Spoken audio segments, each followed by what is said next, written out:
Mixed by Pappu Yadav. लगे मारा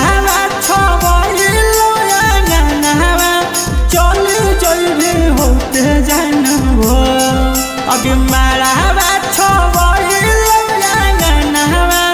चले जइबे होते जानबो चुप रहे जनुआरे धार नहीं अखिया से लो चुप रहे जनुआरे धार नहीं अखिया से लो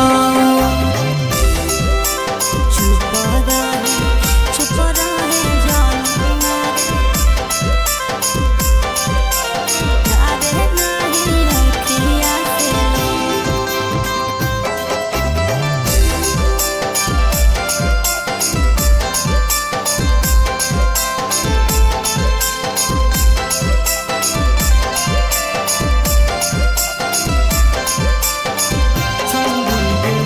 छौरी के साथ किसो मतियो ना देला तो लिखल हाथ के मोर रेखा डूबैला तो छौड़ा रे कितना मौज बुढ़म भेलियो घरवा के लोगावा के कितना समझलियो लगे सच्चा हलो प्यार के छौड़ी दुश्मना बनी गेलो बाबू तो लगे सच्चा हलो प्यार के छौड़ी दुश्मना बनी गेलो बाबू तो चुप रहे जनुआरे धार नहीं अखिया से लो चुप रहे जनुआरे धार नहीं अखिया से लो चुप रहे जनुआरे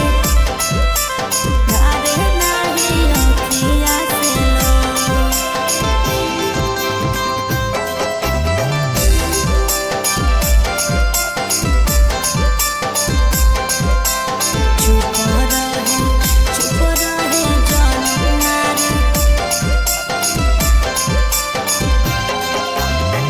प्यार में छौड़ी कहीं हमसे गदार गे जन से भी ज्यादा तोरा मन होलियो प्यार गे छौड़ा रे हो इहे विधि के विधानावा हलियो नहीं लिखल तोर किस्मत में सोनावा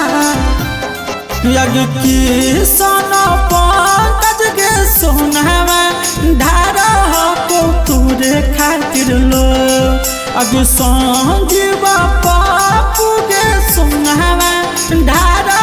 को तोरे खातिर लो चुप रहे जनुआरे धार नहीं अखिया से लो चुप